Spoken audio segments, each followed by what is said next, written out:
Bonsoir. J'ai décidé de vous parler de la singularité, mais principalement parce que je ne crois pas au talent. Alors ça peut paraître très étonnant pour quelqu'un qui fait le métier que je fais, mais je le pense très sincèrement. Je ne crois absolument pas au talent. Je trouve que c'est une chose assez cruelle, extrêmement injuste, et j'ai du mal à me dire que toi, t'es formidable parce que t'as du talent, et toi, t'es nul parce que t'as pas de talent. Et en plus, même en tant que croyante, j'ai du mal à accepter l'idée de cette injustice à la base. Non, je pense que on a des facultés, on a des choses, on a des capacités. Alors forcément, j'ai peut-être des choses que quelqu'un d'autre n'a pas, mais cette chose a forcément des choses que moi, j'ai pas. Et une des choses les plus salutaires que j'ai entendues quand je faisais mes études de théâtre, c'est un prof qui a dit un jour « T'as une voix, t'as une gueule, mais ça, t'y es pour rien, c'est tes parents, maintenant travaille. » Alors j'ai trouvé ça très salutaire, parce que d'abord, ça plaçait la valeur travail en haut de... Et je crois que c'est assez important, c'est pour ça qu'on est tous là et qu'on a choisi de faire des études. Mais surtout cette chose de « t'as une voix, t'as une gueule ». Ben oui, c'est vrai, et au final, c'est tout ce que j'ai. J'ai une voix, j'ai ma voix et j'ai ma gueule, mais tout le monde ici a une voix, a sa voix et a sa gueule. Et après, on essaie d'en faire quelque chose. Et l'autre idée, c'est « t'y es pour rien, c'est tes parents ». C'est vrai aussi. Après tout, j'ai pas choisi ni ma voix ni ma gueule. Et au final, même le fait que ça vienne de nos parents nous rend extrêmement uniques. L'ADN de tout être humain, de tout être vivant qui naît d'une relation sexuée, est composé à moitié de l'ADN de sa mère et à moitié de l'ADN de son père. Et même la transmission de cette moitié est faite de manière totalement aléatoire. Donc au final, notre code génétique est absolument unique. Et le seul cas où c'est pas vrai, c'est le cas des vrais jumeaux. Et pourtant, leurs empreintes digitales ne sont pas les mêmes. Donc physiologiquement, on est des êtres absolument uniques et complètement singuliers. Et on le voit après à la naissance, au sein d'un même foyer, d'une même famille, les nourrissons ne grandissent pas de la même manière déjà. Par exemple, sur l'alimentation, on a beau essayer de nourrir le nourrisson d'une certaine manière, l'enfant peut refuser certains aliments. Il y a des corps qui sont allergiques. Après, en grandissant, notre système immunitaire n'est pas le même. On le voit notamment dans le cas des greffes. Ça, c'est pour la partie un peu physiologique de la chose. Mais après, encore chez l'enfant, nos sensibilités ne sont pas les mêmes. Toujours dans une même famille, avec les mêmes parents, dans le même foyer, avec les mêmes valeurs, entre un frère et une sœur, ou deux frères ou deux sœurs, ou trois frères, quatre sœurs, ce que vous voulez, il n'y a pas les mêmes peurs, il n'y a pas les mêmes envies, il n'y a pas les mêmes besoins. Il n'y a pas les mêmes jeux non plus, il n'y a pas les mêmes réactions. Donc oui, déjà, dès l'enfance, on est singulier. Puis après, il y a l'adolescence, c'est là où on forge notre caractère. Donc là, c'est encore plus exacerbé. Puis c'est rigolo, parce que cette histoire d'ADN, on est à moitié de notre père et la moitié de notre mère, ça nous revient à la figure. Je pense qu'on a tous entendu nos mères énervées nous dire « Putain, t'es chiante comme ton père ». Ou l'inverse, ou l'inverse, le père qui dit « Oh là là, mais t'as vraiment un sale caractère, on dirait ta mère ». Donc on dirait tout le temps ou notre père ou notre mère, mais en même temps on n'est ni notre père ni notre mère.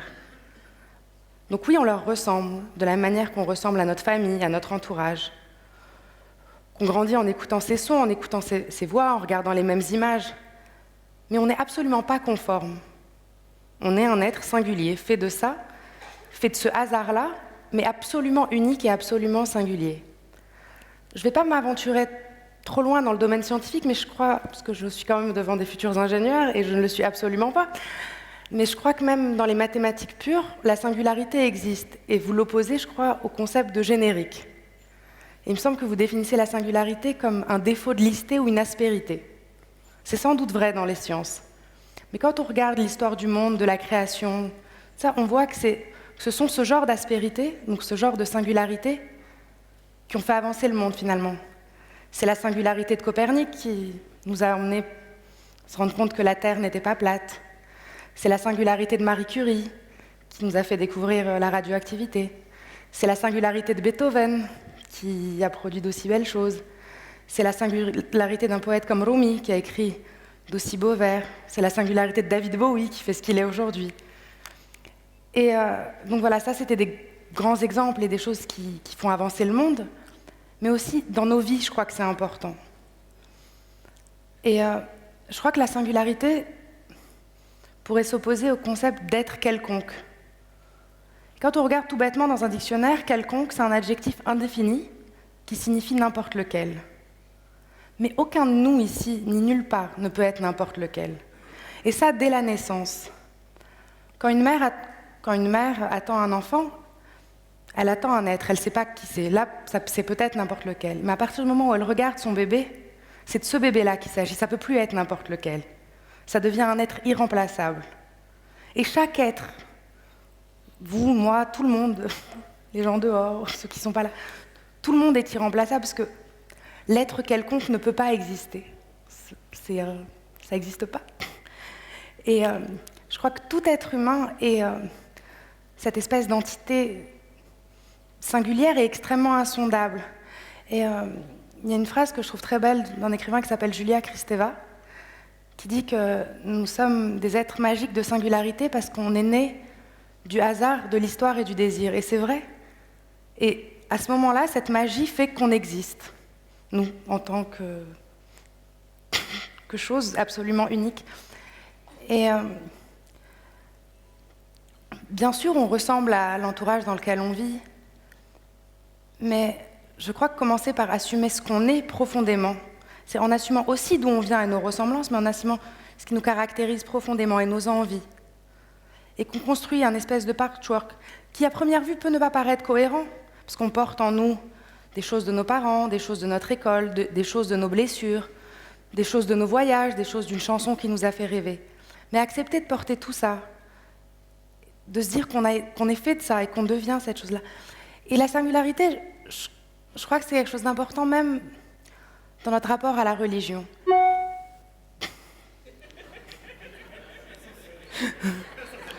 C'est magique.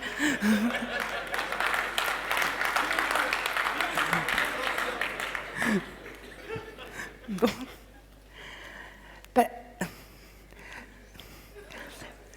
Parce qu'au final, donc je vais revenir à ces sortes de religion. C'est bon, tout va bien. Qu'est-ce qui fait la différence entre une simple habitude, un geste mécanique, et un véritable acte de foi et d'adoration? C'est ce qu'on appelle en arabe niya. Niya est un concept qui est repris à maintes reprises dans le Coran et dans les autres livres aussi, traduit dans le mot intention. Et ça, c'est quelque chose de singulier. Et c'est sans doute ça qui fait la grandeur de la foi et du coup la... Décidément, c'est vraiment compliqué de parler de religion. Et je crois qu'au final... Mais je vais essayer quand même. Je crois qu'au final, ce qui est vraiment beau dans la foi et dans le rapport à Dieu, c'est quand rien n'existe sans Nia et sans la foi. Et ça, c'est quelque chose d'extrêmement intime, donc d'extrêmement singulier. Et c'est ça qui fait que l'acte de prier n'est pas juste le simple fait de s'agenouiller à une heure précise, mais le fait de mettre sa personne face à Dieu, comme tout autre acte de religion ou autre. Après, donc là, je suis partie sur quelque chose d'infiniment petit, qui est notre intimité, nos convictions et tout ça. Mais je crois que cette notion de singularité peut s'étendre à l'infiniment grand, enfin, infiniment peut-être pas, mais au moins à l'échelle d'une nation, d'un pays. Je crois que la singularité doit être la chose... C'est musical, c'est bien. La singularité est le caractérise le plus... Voilà, en fait, la religion, l'identité, faut pas toucher, d'accord? Non, je crois que c'est ça qui fait l'identité d'une nation. Sinon, tous les pays ne se ressemblent pas, n'ont pas la même histoire. On va prendre juste l'exemple du Maroc.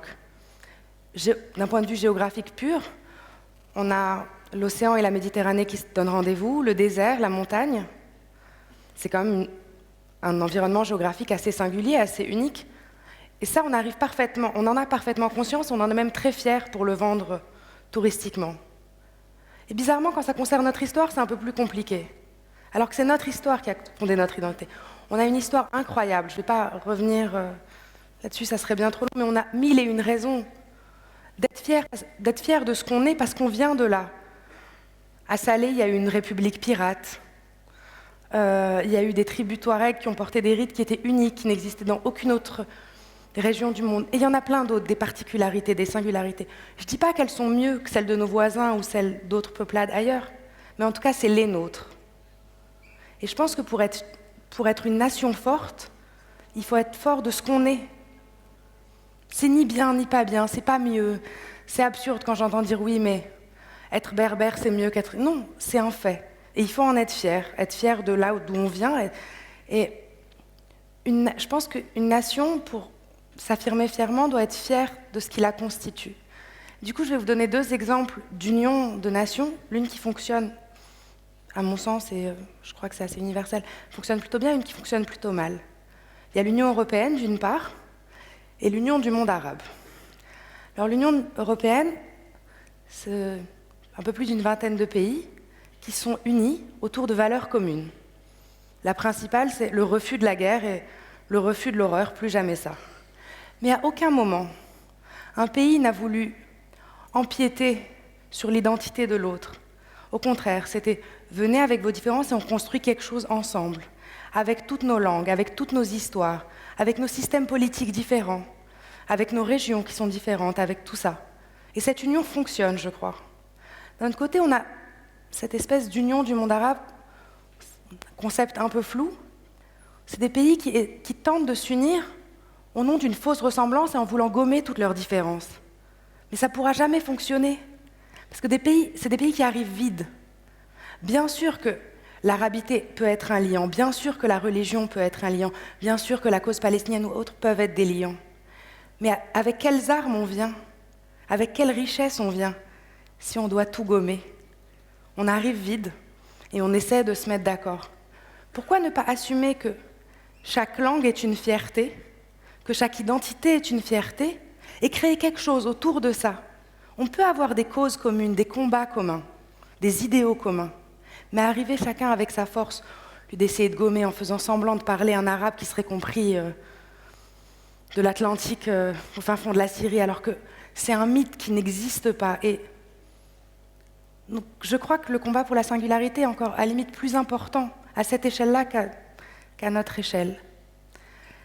Et enfin, je voudrais juste dire que cet éloge de la singularité que je fais est en aucun cas un éloge de l'anticonformisme, loin de là. J'estime que la singularité, ce n'est pas une finalité en soi. Je crois que la finalité de toute personne, c'est finalement d'être heureux. Je crois qu'on aspire tous plus ou moins à ça. Et je suis convaincue que le bonheur, c'est quelque chose qui ne se construit pas tout seul, qui se construit à 2, à 3, à 4, en famille, à plusieurs, au sein d'une société. Et je crois que c'est important de se conformer aux lois. C'est important de se conformer aux lois, aux normes d'une société, à des règles de bienséance. Ça va de l'enfant qui doit dire bonjour à la dame, quitte à ne pas en avoir envie, mais au moins savoir que c'est là. Je pense que si on n'est pas dans un périmètre plus ou moins fixé, on est dans le chaos, on n'est pas libre. Pour être libre, on a besoin d'un cadre, ne serait-ce que pour le remettre en question. Mais ça aussi, c'est singulier, de vouloir remettre en question ce cadre. Parce que c'est interroger ce qui en nous ne convient pas, ou ce qui dans l'institution ne nous convient pas à nous personnellement. Mais en tout cas, c'est en aucun cas une apologie de l'anarchie ou de l'anticonformisme pur. Il y a quelques semaines, j'ai mis en scène une pièce de théâtre qui s'intitulait « Je dis non ». Et au final, je crois que pour moi, le fait de dire non, c'est pas une finalité en soi. C'est un moyen d'arriver à autre chose. Ne pas accepter les choses juste comme ça, ne pas dire oui parce que c'est écrit. Quitte à après dire oui, mais juste au moins s'être interrogé soi-même. Moi, en tant que personne, pourquoi j'ai envie de refuser ça? Pourquoi j'ai envie de l'accepter? Et c'est valable, je crois, pour toutes les institutions. Ça va de l'école au mariage, de s'interroger ce que nous, on a envie d'y mettre, de notre personne, de notre amour. De tout. Et de toute façon, s'il y a bien un domaine où il n'est question que de singularité, c'est bien l'amour. Rien ne s'explique et rien n'est normal, et tant mieux. La personne qui peut faire battre mon cœur à moi, je vais la trouver extraordinaire et merveilleuse, et elle va peut-être paraître totalement insipide aux yeux de quelqu'un d'autre. Et ça, c'est juste magique. Et je crois qu'il faut accepter ces petites choses qui sont en nous et qui font qu'on est nous-mêmes. Bien sûr, on appartient à une famille, à une rue, à un quartier, à une ville, à un pays, mais on est aussi des milliers de petites choses qui nous constituent. Et je voudrais juste conclure par une phrase qui n'est pas de moi et qui est sans doute bien plus belle que tout le bazar que je vous ai raconté pendant 16 minutes. C'est Baudelaire qui dit que l'étrangeté est le condiment nécessaire à toute beauté. Et je crois que c'est vrai. Voilà.